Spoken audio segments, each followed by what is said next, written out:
చిక్కోలు జిల్లాలో అత్యధికంగా పూజలు అందుకున్న గణనాథుడైతే పూజలు అందుకున్నారన్న విషయంపై చెప్పుకున్నట్లయితే ఎటువంటి అతిశయోక్తి లేదు. అందులో ముఖ్యంగా చెప్పుకున్నట్లయితే పలాస కాశీబుగ్గ మున్సిపాలిటీలో అయితే ప్రత్యేకంగా ఎండిఓ ఆఫీస్ ఆనుకుని ఉన్నటువంటి ఈ యొక్క వినాయకుని మండపం ఏదైతే ఉందో ఇక్కడైతే 11 రోజుల పాటుగా ఈ యొక్క పూజా కార్యక్రమాలు అయితే జరుపుకుంటున్నారు. ఈ నేపథ్యంలో చూసుకున్నట్లయితే గణనాథుడికి ఆ వినాయకునికి ఏదైతే ప్రసాదం ఉంటుందో అతి ఇష్టమైనటువంటి ప్రసాదం ఏదైతే పప్పుండ్రాలు, అదే విధంగా చూసుకున్నట్లయితే లడ్డు, ఇలాంటి ప్రసాదం అయితే ప్రతి ఒక్కరు చెప్పుకుని పెట్టుకునే పరిస్థితి కనిపిస్తూ ఉంటుంది.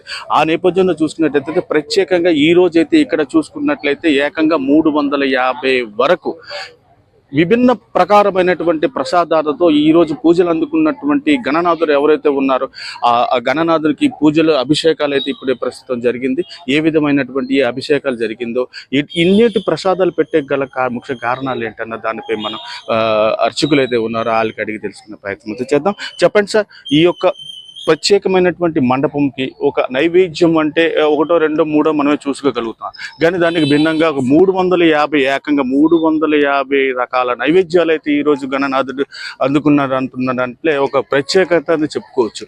దీన్ని మీరు ఏ విధంగా మీరు అభిషేకం అర్పించారు? యథావిధిగా వరసిద్ధి వినాయక స్వామివారి యొక్క పూజా కార్యక్రమాలు ఇక్కడ మన ఎండిఓ ఆఫీస్ రోడ్ ప్రాంగణంలో యథావిధిగా నేటికి 3-4 సంవత్సరాలై చాలా యథావిధిగా అంగరంగ వైభవంగా జరిపించబడుతున్నాయి. ఒక నమ్మకం, ఒక శాస్త్రరీత్యా చెప్పబడి ఉన్నది. యథావిధిగా ఈ యొక్క మహాప్రసాద కార్యక్రమంలో మేము యథావిధిగా ఒకసారి చేస్తే బాగున్ను అని కమిటీ వాళ్ళతో ఒకసారి మాట్లాడగా చేద్దామండి తప్పనిసరిగా అని అనగా స్వామివారికి ఎంతో ప్రీతికరమైనటువంటి మహా నైవేద్య కార్యక్రమాన్ని గత 3 సంవత్సరములుగా ఆచరిస్తున్నాం. ఈ రోజున ఈ యొక్క ఏకాదశి రాత్రి కార్యక్రమంలో భాగంగా ఈ రోజున 5వ రోజు పురస్కరించుకొని ఈ మహాప్రసాద కార్యక్రమం అనేటువంటి చేస్తున్నాం. ఏ సంవత్సరం కూడా లేనటువంటి విశిష్టత ఈ సంవత్సరం ఇన్ని నైవేద్యాలు రావడం అనేటువంటిది చాలా విశిష్టంగా జరుగుతున్నది. 350 పైగా ప్రసాదాలు అనేటువంటివి స్వామివారికి భక్తుల కొలది యథావిధిగా మేము మైకులు అనౌన్స్మెంట్ చేసినప్పటికీ కూడాను భక్తులందరూ కూడా వారి సహాయ సహకారాలతో తమ ఇళ్లలోంచి వారు భక్తితో భగవంతుడికి యథావిధిగా శక్తి కొలది ఎవరికి తోచిన నైవేద్యాన్ని వారు తీసుకువచ్చి స్వామివారికి సమర్పించడం అనేటువంటిది అత్యంత విశేషంగా భావిస్తున్నాం.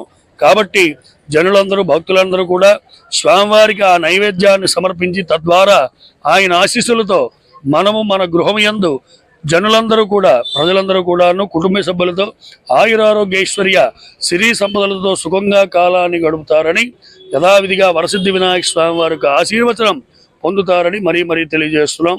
ఇంటికో పువ్వు ఈశ్వరుడికో దండ, యథావిధిగా ఒక్కొక్క ఇంటి నుంచి ఒక్కొక్క పుష్పం వేస్తేనే దేవుడికో దండ అవుతుంది.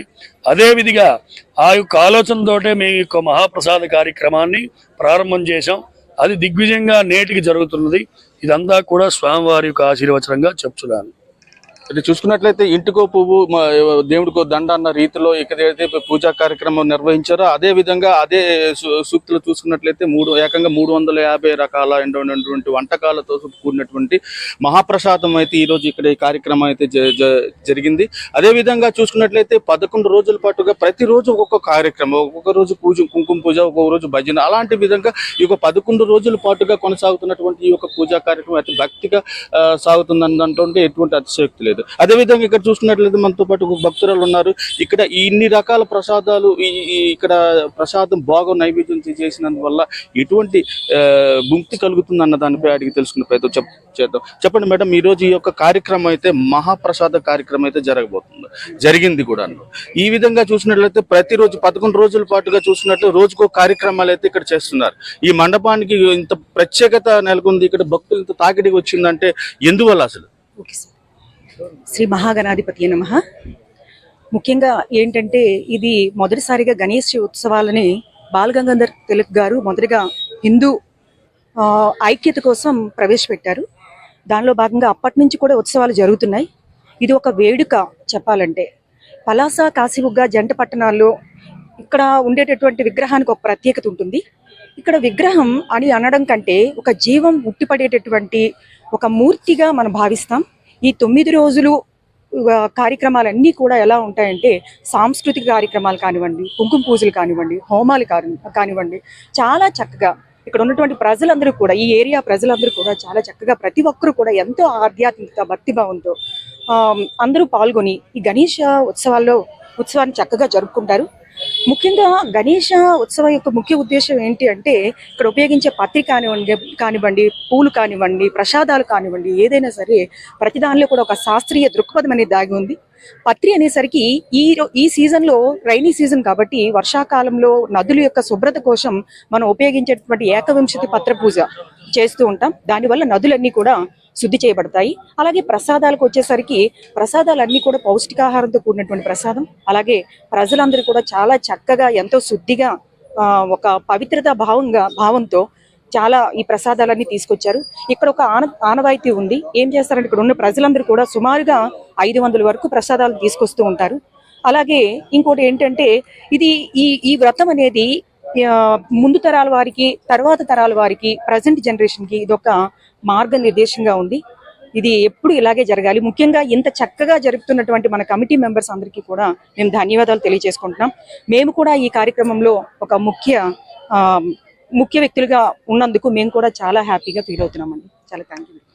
అది ఇక్కడ విషయం చూసుకున్నట్లయితే ఆనాడు చెప్పినటువంటి శ్రీకృష్ణ భగవంతుడు ఎవరైతే ఉన్నారో సత్రజిత్ అనే మహారాజుకి చేసినటువంటి ఈ యొక్క వ్రతం, ఇది వినాయక వ్రతం చేయడం వల్ల అతను సర్వశక్తులు కోల్పోయిన రాజుగా మరలా సంపాదించుకునే స్థాయికి అతను ఎదిగారు. ఇలాంటి వ్రతాలు చేయడం వల్ల, ఇలాంటి ప్రసాదాలు, ఇలాంటి ఒక కార్యక్రమాలు చేయడం వల్ల మనం కోల్పోయేది మళ్ళీ తిరిగి సంపాదించుకునే పరిస్థితి కనిపిస్తూ ఉందని చెప్పేసి శాస్త్రం అయితే చెప్తుంది. అదేవిధంగా ఈ యొక్క వ్రతం చేసి ఈ రోజు ఈ పూజా కార్యక్రమంలో కూర్చున్నటువంటి ఈ యొక్క భక్తులు ఎవరైతే ఉన్నారో వాళ్ళని అడిగి తెలుసుకునే ప్రయత్నం చేద్దాం. సార్ చెప్పండి, ఈ వ్రతం చేస్తున్నారు, మీరు ఏం కోరి వ్రతం చేస్తున్నారా, లేదంటే అలా అందరూ బాగుండాలని వ్రతం చేస్తున్నారా? అందరూ బాగుండాలి, అందరూ సుఖ సంతోషాలతో ఉండాలని పూజ చేయించుకున్నాం ఈరోజు.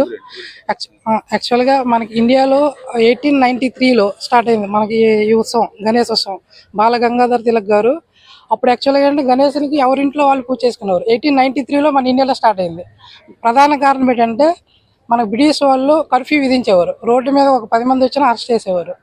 మనకి కమ్యూనికేషన్ గ్యాప్. నెక్స్ట్ హిందువుల్లో కుల మతాలు సృష్టించి హిందువులకి విడగొట్టి వాళ్ళు పరిపాలన చేసేవారు. నెక్స్ట్ మనకి ఐక్యత లేకపోవడం ఆనాటి పెద్దలు మేధావర్గం గుర్తించి బాల గంగాధర తిలక్ 1893లో ఈ ఉత్సవం అనేది ప్రజల మమేకంతో చేపించాలని నిర్ణయించి ఆ రోజు చేపించాం మన ఇండియాలో. అప్పటి నుంచి ఆనవాయితీగా స్టార్ట్ అయింది ఇండియాలో. 1893, 1896లో శివాజీ ఉత్సవాలు కూడా జరిపి ఆ విధంగా మనం ఎవ్రీ ఇయర్ చేపించుకున్నాం. మన హిందువుల ఐక్యత, ప్రజల్లో ఉన్న అంటే ప్రజల్లో ఒక మనోబాధని పోవాలని గణేశునికి పూజ చేపించి ఆ రోజు అక్కడి నుంచి అలా ఆనవాయితీగా ఎవ్రీ ఇయర్ మనం చేపించుకుంటూ వస్తున్నాం. ఈరోజు మా ప్రస్థానం మాకు అదృష్టం కలిగింది ఈ పూజలో పాల్గొన్నందుకు. ఆ దేవుడిని మా జీవితంలో కాకుండా అందరి జీవితాల్లో సుఖ సంతోషాలతో ఉండాలని ఆ గణేశుని ఏ పూజకైనా ఫస్ట్ గణేష్ పూజతో స్టార్ట్ అవుతుంది కాబట్టి మాకు ఈ అదృష్టం. నెక్స్ట్ ఇంకేంటంటే జ్ఞానంలో ఒక గణేశునికి ఒక ముందు గణేశునికి పూజ చేస్తే కనుక మంచి జ్ఞానం ఉంటే మంచి జీవితంలో ఐశ్వర్యంగానే అన్ని దరిద్రాలు పోతాయి అనుకుని కోరుకుంటున్నాను.